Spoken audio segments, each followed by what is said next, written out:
Hello everyone, or should I say howdy partners, because in this video I'm going to be talking about 3 absolutely fantastic wild western horror books. These ones are all going to be brand new. I absolutely love that genre of horror. I've read some excellent ones over the years, and recently I got on a little reading spree and I happened to get 3 of them in a row. And I couldn't consider myself luckier because these ones are all simply bangers. And think The Outlaw Josie Wales meets Stephen King, that kind of thing. And I hope you enjoy these books. I think you will, and I'm excited to tell you about them. But first, as always, I want to remind you that I have horror books for sale, including my debut horror novel, Pray for Salvation, which you can find at the link below, along with all the rest of my books.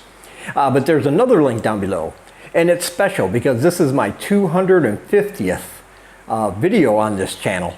And because of all the love and support I've received from my viewers and subscribers and on social media, as a way of saying thank you, I am giving away, absolutely free, no strings attached, no obligations, my very first horror anthology called The Things That Happen at Night. And there's a special link down below where you can pick that one up absolutely free. And no, you are not signing up for a newsletter. You're not signing up for a website or anything like that. Just go to that site, click I want this. It's absolutely free. Won't cost you a thing. And feel free to share that link with anybody you want to. And if you wind up not liking it, share it with your enemies also. Let's put it that way. Have them share in your misery if you wind up not liking it. But if you do pick it up, of course, I hope you really enjoy it. And if you want to join my Patreon, you can get my horror novel, you can get all the rest of my horror books and my future horror books, plus free short stories every month for free, as just for being a member. So I hope you consider that as well. Now, let's get on with the video. So the first book I'm going to talk about today is called Where the Daybreak Ends. This is the new one from Brendan LaFaro. And what I want to say is that this one is coming out in early December. There is a pre-order link in the description, and yes, you should absolutely pre-order it. In fact, while you're waiting for this book to arrive, you should pick up the first 2 books in this series, in this Western horror series, all about Buzzard's Edge. And 2 of my favorite characters in this genre, Rory and Alice, are in all 3 of these books, and I think you're going to fall in love with these characters as much as I did. The first book is called The Demon in Devil's Canyon, followed by a novella called Noose, and finally this one. This one's a little different though, because it's about a man named Josiah. And we see him at first, he's in the middle of a desert with nothing around. He is hungry, he is dehydrated, his mouth feels like sandpaper, he's thirsty. And he has a bloody hatchet by his side, and that's all. And he's just wandering around the desert. He finds a little tiny oasis, a pool of fresh blue clear water. But he also meets a coyote and a vulture who speak to him. That's how this book starts out. They're going to tell him the story about this town called Buzzard's Edge. And as they're talking about it, the town sort of materializes in front of Josiah.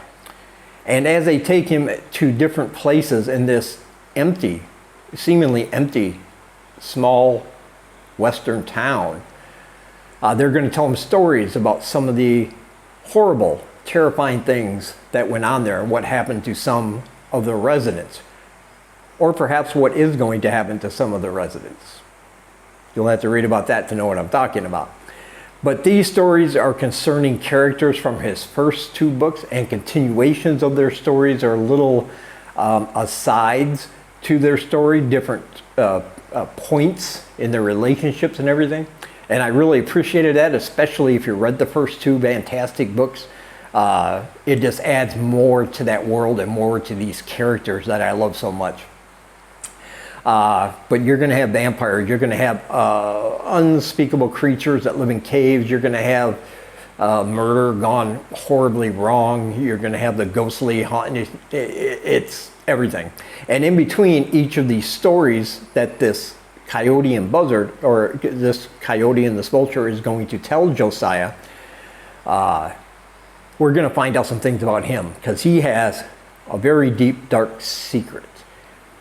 And he's hiding something that once it's revealed, he's going to have to pay for something he did. Let's put it that way. And it's pretty horrific what he's going to sacrifice in order to pay for these sins. This is just a fantastic book. It's written almost in an anthology form. But like I said, we have Josiah and this coyote and this vulture, and they tie all these stories together in this town that's materializing and becoming more real the more stories they tell. And it's just absolutely fantastic. I've loved all three of these books. This whole series is one of my favorite Western novel series I've ever read. And of course, I highly recommend it to you. And as I said, there is a pre-order link in the description. And you can do that now or read the other two while you're waiting. That's what you should do. And next we have Sing Me a Death Song. This one is oh so good, because it concerns several things. And a man is sitting in a saloon, and he gets word that his old family ranch that has been owned by his family, especially his mother, since he was a child, has been taken over by a group of bandits back in his hometown, his home city. And so he abandons his plans and heads back to rectify that situation. But when he gets back to his town, people there are scared. There's been a lot of very, very horrific deaths since he's left. And so nobody's really, because of these deaths, nobody's really paying attention to the fact that these bandits are at his family ranch. But what's been happening is that there's a trio of singers, musicians, who have played at the saloon every night, and everybody is scared to death of them, because every night they pick on a different person who might have been mean to them or said something unbecoming to them. And what they do is they sing a death song to that person.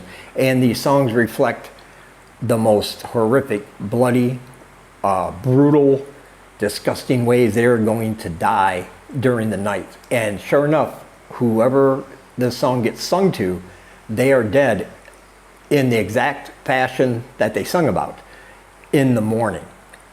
And so everybody, including the sheriff, is kind of scared of them, because what are you going to do, try to kick them out? What if they then sing the death song to you and your life is over? So the whole town is kind of scared. So protagonist is going to put himself right in the middle of that situation while trying to rectify what's happening on his farm. But on his farm, there are three bandits, but come to find out, they're not ordinary bandits. One of them is a complete psychopath, a serial killer, a very vicious, evil man. There's a woman who's manipulating both of her partners, both of the men that are with her, including the psychopath. And she's playing one side against the other, basically doing what's best for her and using their disparate personalities to her advantage. But they have a personal vendetta against our protagonist. That's why they chose that farm, and they know that he's coming back, and they are just lying, waiting to ambush him and kill him. And in the meantime, he's got to enlist some help. So he figures, could it really hurt to enlist the help of these three singers? And how does that work? Why do these death songs work? And why is it when they were finally hanged, and the town did finally hang these three, that they lived, and they're still singing death songs every night to anybody who gets close enough? And they're singing death songs to one person in the town every single night until the whole town's going to die, and they're just hanging there because they didn't die when they were supposed to. And it just gets creepy, and it gets violent, and it gets bloody. But by the end of it, you might be thinking different about some of the characters than when you first started. I'll just say that. But this was just a fantastic, fun, Western horror ride, man. I really, really love this book. And I think it's excellent. and I definitely think you should pick it up. And there is a pre-order link where you can do so in the description. And next we have Blood and Bullets. This is book number 18 in the Dark Tide series. And all the rest, and the Dark Tide series is basically, every so often, it's a book consisting of 3 novellas from 3 different authors, and each of the Dark Tide books has a certain theme that these authors write horror novellas about. So you're actually getting 3 Western stories of this one because that is the theme of this book. And it's put out by Crystal Lake Publishing, by the way. I should mention that. Excellent publishing group, lots and lots of great books in their catalog. But these 3, and this one's coming out in time for Halloween, so you definitely want to pre-order this one. And this one, like I said, is a Wild West theme, and you got a story in here with real characters from the past that these authors have put their own horrific twists on. And one of them is about H.H. Holmes. If you don't know who he is probably America's first really infamous serial killer. He had that house of horrors there in Chicago. You know, if you're interested in true crime in any capacity, and you don't know who that is, just Google him and it'll come up. But in this story, a woman escapes from the torture chamber, and we are going to find out exactly the horrific, brutal things he does to his victims in this hotel he has there in Chicago. But she escapes, alerts the authorities to him, they arrest him, but then in this story he escapes from prison, and there's a man that is hell-bent on finding him and finally putting him out of his misery. This man wants him dead, and he's following the trail, and it's a thrilling, bloody game of cat and mouse that these 2 are going to play until its conclusion, which I'm not going to tell you about, but it's absolutely fantastic. And one story you might know about Wild Bill Hickok and how he died. You know, they say he died, he got shot in the back while playing poker, and he had aces and 8s in his hand when he died. That's why that's known as the dead man's hand in the poker world. But this is concerning the man who actually shot him, and it's going to and how he formed a partnership with somebody he probably shouldn't have. There's some supernatural stuff going there, some promises made that if he kills Wild Bill, he's going to receive certain benefits by this, well, let's just call him maybe the devil in the flesh. You know, this is one of those stories you have to read to actually find out what's going on, because I don't want to say too much and give it away. But this was a fantastic story. I actually loved that. I loved that legend in the first place about Wild Bill and all that. And the way this author takes that true event and manifests and twists it into something horrific and psychologically terrifying. I really, really love that. And it's got some elements in there I probably never read about in any kind of story before, and you definitely want to read that one. And then the third story in this anthology is about, the third novella, is about a traveling group of people. One sells elixirs that can cure things and make people better. His partner is a woman who's a fortune teller, and she seems to have some real, actual psychic powers. And then their third travel mate is just a big guy who's basically their kind of lackey. I mean, they're friends, but he's just a big guy who takes care of, all the equipment and everything when they set up in a new town. And they are going to come into a town and soon discover some horrifying secrets, some supernatural goings on in this town. And they're going to be caught right in the middle of it while they reflect back on their own lives and mistakes they made in the past. And and this one is going to have a very horrifying conclusion as well, and you'll absolutely love it. All 3 of these stories have that whole Wild West vibe to it, and you can taste the dust in your throat. You can smell the horses as they're riding, and the smell of gun smoke as those 6-shooters go flying around. Yeah, I absolutely love that kind of atmosphere, and these 3 stories in this anthology has it all, and it's definitely one you want to pre-order. I highly recommend it. And again, you can find that link in the description. And as always, I want to say thank you for taking some of your time and spending it here with me. And until we meet again, keep reading spooky, my friends.